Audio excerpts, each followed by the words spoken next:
Hi guys. Last video में हमने position sizing discuss की थी, लेकिन चलो ठीक है, हमने स्टॉप लॉस लगा लिया, पोजीशन साइजिंग कर ली।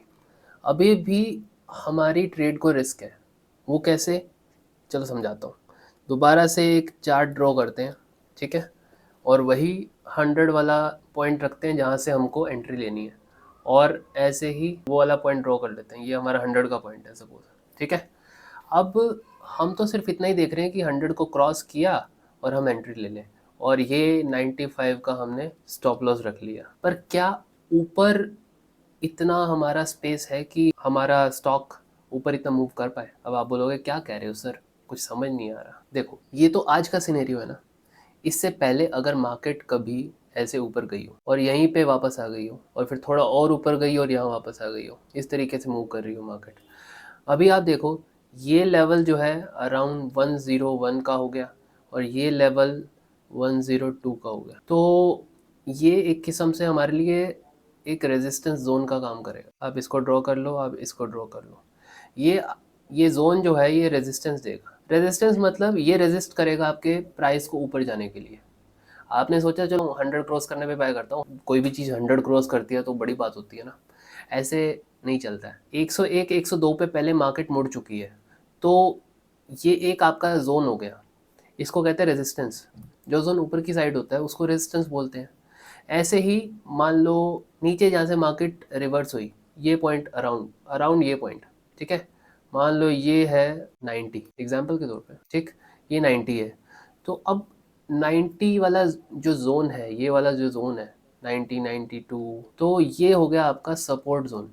मतलब यहाँ से मार्केट सपोर्ट ले रही है, ठीक है। तो जब भी यहाँ पहुंचेगी, यहाँ पर चांसेस हैं कि यहाँ पर डिमांड इंक्रीज होगी। मतलब इस पॉइंट पर पहुंच के हमें बाय करना चाहिए, ना कि अपनी पोजीशन एग्जिट करनी चाहिए। मान लो हमने 100 पे बाय किया और नीचे चला गया, ठीक है। एग्जाम्पल ले रहा हूँ, अभी कोई एसएल नहीं है यहाँ पे। आप सिंपल मानो कि 90 वाला जोन जो है वो सपोर्ट जोन है। हम मान लो 95 पर स्टॉप लॉस लगाना भूल गए, तो ये नीचे जाता गया और इस पॉइंट पे आ गया, 90 वाले पॉइंट पे।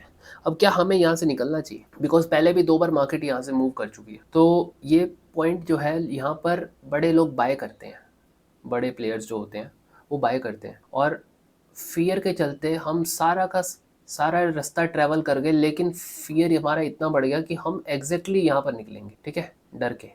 और हम सप्लाई क्रिएट कर रहे हैं किसके लिए? बड़े प्लेयर के लिए, डिमांड जोन पे एंट्री करने का। तो ये है डिमांड जोन। जो भी सपोर्ट होता है वो डिमांड जोन होता है, और जो रेजिस्टेंस होता है वो सप्लाई जोन होता है। हम उल्टा करते हैं, हम यहाँ पर जाके सेल करते हैं और यहाँ जाके फिर हम बाय करते हैं, क्योंकि हमने कुछ नहीं देखा, हमने क्रॉस नहीं होने दिया, रेजिस्टेंस जोन को क्रॉस नहीं होने दिया। जब तक रेजिस्टेंस जोन क्रॉस ना कर ले तब तक हम कैसे श्योरिटी कर सकते हैं कि मार्केट हमारे फेवर में जाएगी?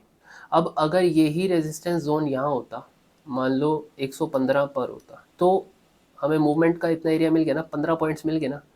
और ये जो 15 और 5 है, ये हमारे लिए सही एंट्री है। इनकी रेशियो को हम कहते हैं रिस्क टू रिवॉर्ड रेशियो। मतलब हम 15 के रिवॉर्ड के लिए, ₹4 15 reward, we are taking ₹5 risk, ठीक है। ₹5 का रिस्क लेकर आप ₹15 के लिए बैठ रहे हो, ये एक अच्छी एंट्री हो सकती है।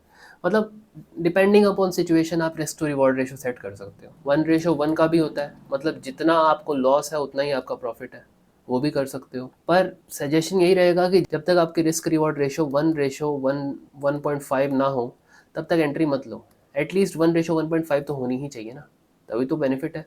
मतलब आप 5 ट्रेड अगर आपकी नेगेटिव चली गई, तो आप हर ट्रेड में 2% के हिसाब से लूज़ कर रहे हो, तो आप अराउंड 8 to 9% लूज़ कर जाओगे। जब आपकी कैपिटल 100 है, तो उसमें से आप ₹2 माइनस करोगे 2% के, तो 98 हुए।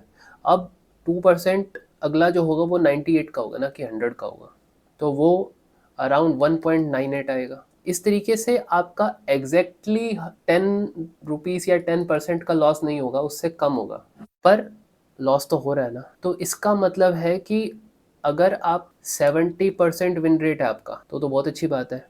1:1 रिस्क रिवॉर्ड रेशो भी आपकी अच्छी है।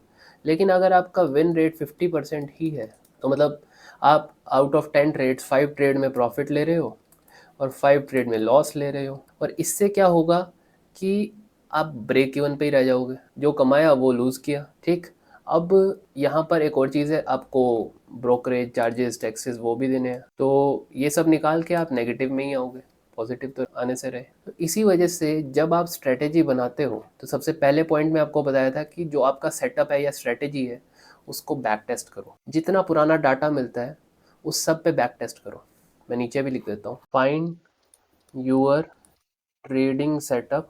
ओके, अब अगर आपका विन रेट 50% ही है लेकिन रिस्क रिवॉर्ड रेशो 1:2 है, तब देखो कितना चेंज हो जाता है। आप अभी सिंपल लगाओ कि जब आप जीत रहे हो तब आप 2 रुपये कमा रहे हो, जब आप हार रहे हो तब आप 1 रुपया लूज कर रहे हो। इसका मतलब इन ऑल आप 10 ट्रेड्स में 5 रुपीज़ कमाओगे, ठीक है ना। तो दिस इज गुड, पर रिस्क रिवॉर्ड रेशो 1:1 होने में आपको पता है क्या होगा। इसीलिए स्ट्रैटेजी ऐसी ढूंढो जिसका विन रेट 50% से ग्रेटर हो।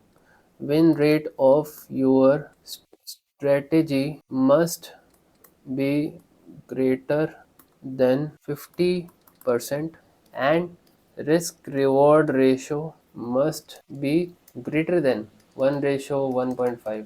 इस तरीके से लिख सकते हैं, मतलब वैसे तो लेसर देन आएगा क्योंकि 1/1.5 है, पर आपको चीज़ समझ आनी चाहिए कि आपका जो रिवॉर्ड है वो आपके रिस्क का एटलीस्ट 1.5 टाइम्स होना चाहिए, ठीक है। अब एक और सवाल आता है, वो क्या, if stock question, if stock starts moving up will my stop loss remain the same. इसको हम नेक्स्ट वीडियो में डिस्कस करते हैं, अगली वीडियो में मिलते हैं।